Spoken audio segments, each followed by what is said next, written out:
안녕하세요. 벨라입니다. 大家好，오하이요. 이제 오늘 주제는요, 집 한 채 살 때마다 다들 고민하는 주제인데요. 바로 부부 공동 명의에 대해서 얘기를 해볼까 합니다.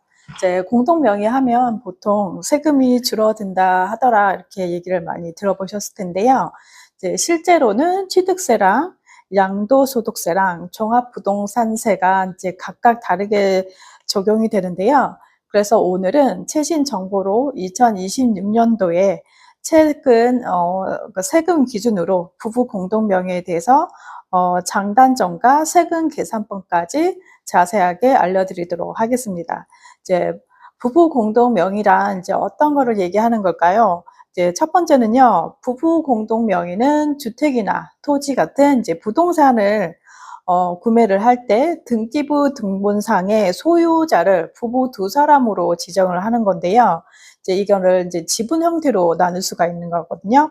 이제 보통은 이제 5대5로 이제 하거나 뭐 7대3, 8대2, 뭐 9대1로 이렇게 측정을 할 수가 있는데요. 이제 원하는 비율로 할 수가 있는데, 이제 정말 중요한 포인트가 이제 이거거든요. 이제 실제로 지분율에 따라서 그러면 각자 낸 돈의 비율이 똑같아야 되거든요. 그러니까 속임수로 이제 서류상에만 지분율이 뭐 몇 대 몇으로 나눠져 있지만 국세청에서는 이 서류만 보는 게 아니라요. 이 실제로 이 부부들이 돈을 얼마큼 냈는지 이 거래 내역을 확인을 하고 있거든요. 그래서 국세청에서는 이거를 그냥 서류상으로 진짜 했는지 실제로 돈을 납부했는지를 보고 이거를 증여세로 간주를 하고 때문에 계좌 이체 내역이나 이런 자금 거래 내역 있잖아요. 이 자료를 꼭 정리해서 보관해 두셔야 되고요. 안 그러면 나중에 팔 때 세금을 2번 맞게 되는 거기 때문에 조심하셔야 되거든요. 그래서 부부 공동 명의를 할 때는 단순히 절세 만 하는 게 아니라요. 배우자가 인제 나중에 재산 기여 형성에 어떻게 법적으로 인제 인정을 받고 나중에 상속이나 뭐 만약의 상황에 대비해서 재산 분할을 명확하게 하기 위해서 하는 제도이기 때문에요. 어떻게 보면 추후에 일어날 미래에 대해서 뭐 '예비를 한다.' 이렇게 생각하시면 될 것 같아요. 이제 그렇다면 이제 부부 공동 명의를 하게 되면 이제 취득세가 어떻게 이제 계산되는지도 궁금하시잖아요. 인제 취득세를 인제 내게 될 때는 이 부부상의 공동으로 하면 아무래도 이 지분대로 세금을 내게 되어 있는데요. 5대5면 반반씩 내는 게 맞는 거고요.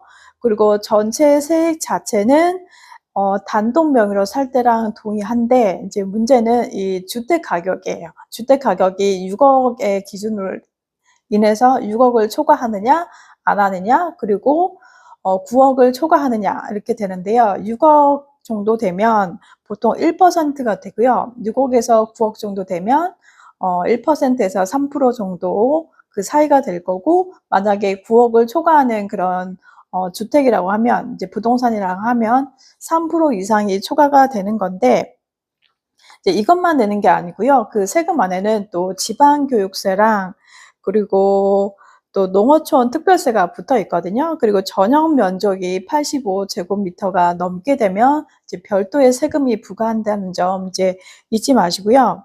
또 대부분 이렇게 이제 공동 명의로 했을 때 각각 세금을 내게 되게 되는데, 단독 명의로 해 놓고 이제 남편이나 뭐 아내 이름으로 단독 명의로 해 놓고 나중에 또 지분을 나눠서 다시 공동 명의로 바꿔주는 경우가 생길 수 있잖아요. 마음이 바뀌어서 그럴 수 있잖아요. 그때는 이거는 이제 증여로 간주하기 때문에 취득세가 별도로 내게 되기 때문에, 처음부터 만약에 부부 공동 명의로 할 계획이 있으시다면 매수하는 그 시점에 각각 준비하는 게 중요하다는 점 잊지 마시면 좋겠습니다.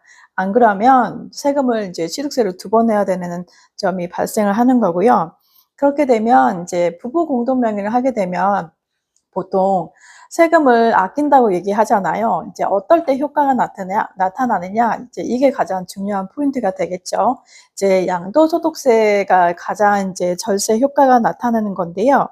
대부분 이제 양도소득세는 이제 부동산을 팔아서 차익이 생겼을 때, 수익이 났을 때 이제 내는 세금이라고 생각하시면 되는데, 이 세율이 6%에서 45%까지 이제 초과 누진세로 작용이 되는 건데요.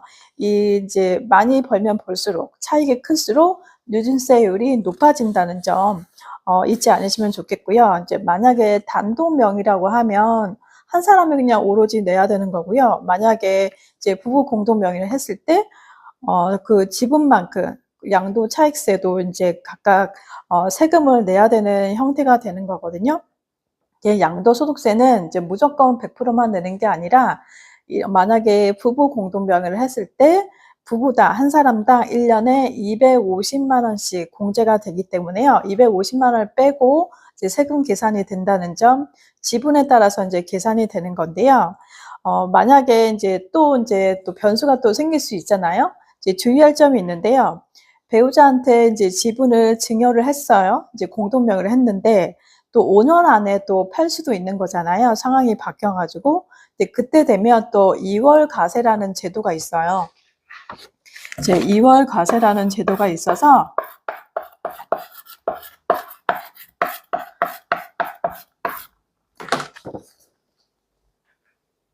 증여 전에 5년 전에 증여했던 그 취득가액을 기준으로 세금을 다시 계산을 하게 되거든요. 그래서 이제 부부 공동 명의에 있어서 가장 좋은 점은 이렇게 5년 안에 팔거나 그러면 세금을 또 2번 내야 되는 그런 상황이 발생될 수 있기 때문에 단기간에 파는 건 좋지 않고요. 10년 이상 장기간 이제 가지고 있는 경우가 가장 절세 효과가 좋다고 할 수가 있습니다. 이제 네 번째로는요. 부부 공동 명의를 하면 또 이제 6월 달에 7월 달에 종합부동산세를 이제 내야 되는 거잖아요. 이제 올해가 이제 2026년도에 또 세금 기준이 또 달라지는데요.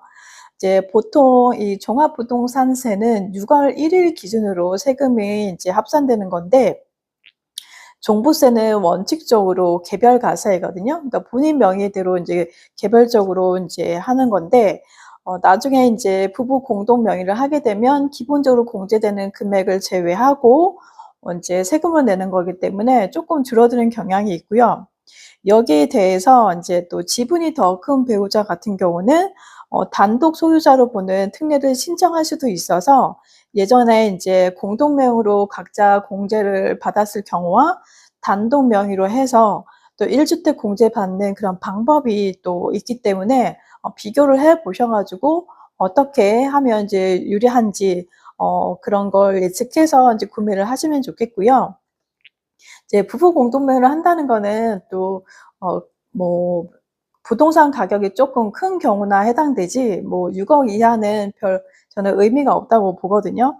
그리고 이번에 또 이제 정부가 새로운 이제 부동산 세금에 대해서 개편을 하게 되면서 종합부동산세를 아마 기존 주택수 기준이 아니라 그러니까 주택을 여러 개 가지고 있는 기준이 아니라요.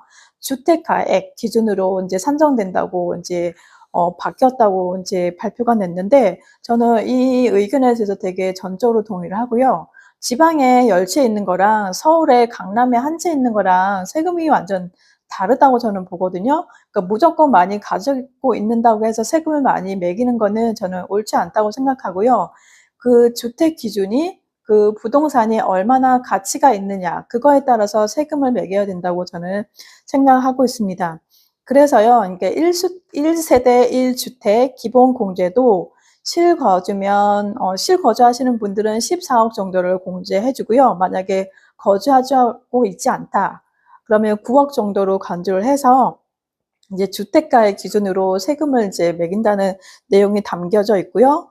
또 세액 부담 상한선도 150%에서 200%로 이제 올라간다고 하는 거니까 아직 이거는 이제 개편안이라서 이렇게 된다는 이제 예고만 발표된 거지 아직 확정이 아니어서요. 나중에 확정이 되면 다시 한번 말씀드리도록 하겠습니다.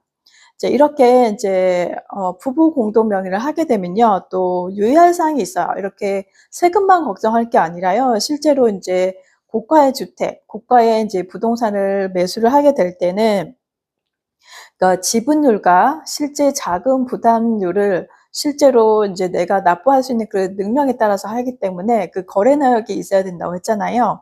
그 거래 내역이나 계좌 이체 내역이 증빙이 될 수 있기 때문에 그것까지 고려를 하셔야 되고요. 또 대출을 또 받아야 될 수 있는 거잖아요. 현금 가지고 있는 사람 별로 없을 거잖아요. 그럴 때는 이제 금융기관에 따라서 이제 공동 명의자의 이제 소득을 또 지분의 한도를 인제 계산을 해 가지고 해 주는 경우도 있고, 아니면 별도로 인제 계산해 주는 곳이 있기 때문에 만약에 인제 대출을 받아서 금융기관에 이제 대출을 받게 되면 그 금융기관마다 쪼끔 다를 수 있어서 어떻게 인제 적용이 되는지 한번 문의를 해 보시고 진행을 하시는 게 좋겠고요.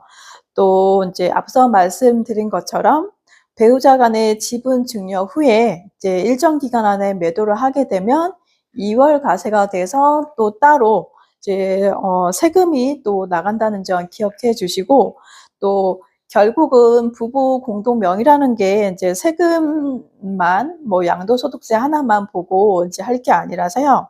대출이나 자금 계획이나 또 매도 계획까지 세 가지를 쪼끔 고려를 해 보셔 가지고 진행하시는 게 가장 안전하다고 할 수 있습니다.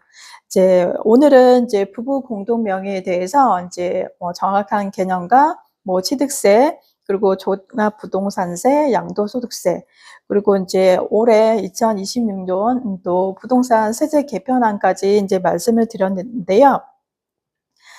자세한 내용은 이제 제 블로그에도 나와 있기 때문에 뭐 양도소득세나 그런 게 궁금하실 수 있잖아요. 그런 거는 이제 계산기가 있기 때문에 제 블로그에서 한번 계산해 보시면 좋겠고요. 또 오늘 영상이 도움이 되셨다면 구독과 좋아요, 알림 설정 부탁드리고요. 다음에 또 업데이트되는 내용이 있으면 다시 찾아뵙도록 하겠습니다. 궁금하신 내용이 있으시면 댓글로 달아주시고요. 오늘 하루도 좋은 하루 되시면 좋겠습니다. 大家都今天快乐，再见，谢谢，감사합니다.